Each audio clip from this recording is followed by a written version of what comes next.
Hey guys, welcome back to my channel. So today I wanted to do a follow-up video like I told you guys I was going to do on the Milani Conceal and Perfect foundation. And this is a 2-in-1 camouflage.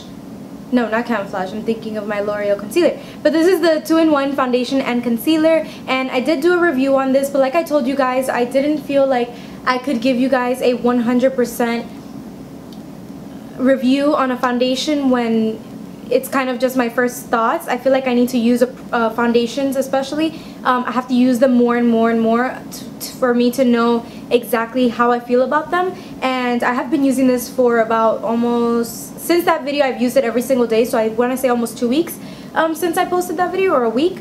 And I've been using this ever since. This is the only foundation I've been using, and my opinions have changed in some ways, and in some ways they've stayed the same. So I just wanted to share my updated thoughts on this foundation for you guys. So if you're interested in seeing this video, then just keep watching. So to start off, I like the fact that this foundation comes with a pump. It is a great thing to have because you could just put it on your hand or put it directly on your brush, whichever way works best for you. I really like that, the fact that it comes with a pump. It is a foundation that is $9.99 at the drugstore, which is great, especially because you're getting a concealer and a foundation in one. I am going to say that I still can't notice what the concealer part of it is. It does cover, like, it does give me a nice coverage, but I can still see through some breakouts and things like that. So I do build up this foundation. So if you build it up, it does become more of a full coverage foundation, which I really like. Now the only other thing is that this foundation is really tacky, so it feels very very dry on the skin, and it's very like tacky. I don't know another way of explaining it, but it just feels very tacky on the face. And I mean, I still like it. I think it's a great foundation. It does say it's a medium to full coverage, which is true. It says it's lightweight. I still think it is a little bit lightweight, but the more you build it on, obviously the heavier it feels. So it starts to lose that lightweight feel, and especially because it's tacky, the more you put on, the heavier it feels. So that's one thing. It says it's lightweight, oil-free. It definitely is oil-free. There is no oil coming out of this foundation whatsoever because it's so tacky, it's so dry. There, absolutely, completely agree, no oil in this foundation. And then it says it's long wearing and water resistant and sweat proof. I did try out the sweat proof, which I'll insert a clip of me at the gym, and I actually took a little clip of what my face looked like after, while I was sweating, and honestly it stayed intact. By the time I came home and I looked at my face, my foundation was still there. It was all in place, nothing had moved. So yes, it is sweat resistant. As far as it being water resistant, I haven't gone to a pool or anything like that, so I'm assuming, I mean, sweat and water should be about the same.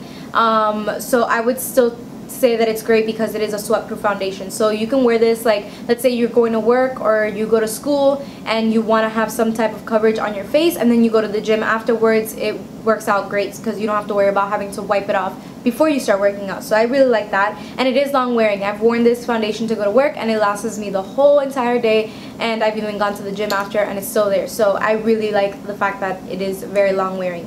The other thing was that I had mentioned to you guys that I felt like it had a little bit of an orange tone underneath, and it's so weird because I still can't figure out why it comes out. But right now on camera, my face looks great. The color looks like it matches me perfectly. But then if I go, for example, to my bathroom, I don't know if it's obviously because of the lighting, it makes a huge difference, but in certain areas in my house, I look orange. So it's really weird. Like, if I have this lighting and my camera set up, I look perfect. If I go outside in daylight, I look great. Color looks great. Everything matches. Now, inside of my house, depending, I guess, on the lighting and where I'm at in the room, I look orange. And I look almost like an Oompa Loompa. But, I mean, I'm exaggerating, not that orange. But I did look a little bit orange yesterday, and I was like, why? Why is it that I can still see it looking orange? But I guess it depends on the lighting inside of your house, or for example, in my bathroom it has like yellow lighting, so I think that also had something to do with why I looked orange. But it's really weird. I don't know what it is, but I mean, as long as I look good out in public. So as long as I look good out in public and in, you know, natural lighting, I'm okay with it. So I really like it. It does give me a really nice flawless look, which is a big plus. This is actually the foundation I'm wearing today, and I love how my blush and my contour looks. Not my contour, but my bronzer looks on this foundation. It looks very clean, very flawless, no harsh lines. I really like that. I didn't have to take my fiber brush to blend everything out. It looks perfectly great to me, so I really like that. Also, side note, please excuse my hair. I actually blow dried it today, and I went outside, and then this happened. So after using this foundation for almost 2 weeks now, I would definitely recommend it. It's a foundation that I will definitely repurchase. I probably would still try and mix it in with something else to make it a little bit less tacky, because it is very drying on the face. So if you have dry skin, I don't know if this is something that you might like. Oh, and another thing that I forgot to mention. First time I ever applied this foundation, which was in that video when I did the first impression, I did use a beauty blender to apply this, and I have to say that I like how it applies so much more with my like with a actual kabuki brush, like a flat top kabuki brush. I just think it applies so much more cleaner than the beauty blender, and I love my beauty blender for everything. I apply every foundation with it. I just didn't like how it worked with this foundation. That's my own personal opinion. It might work for you, but for me, I preferred to use a flat top kabuki, because I felt like I could really push in the product into my skin and make it look nice and clean and flawless, rather than a beauty blender that you kind of pat it onto your skin. So I really liked how it worked out a lot better with the kabuki brush.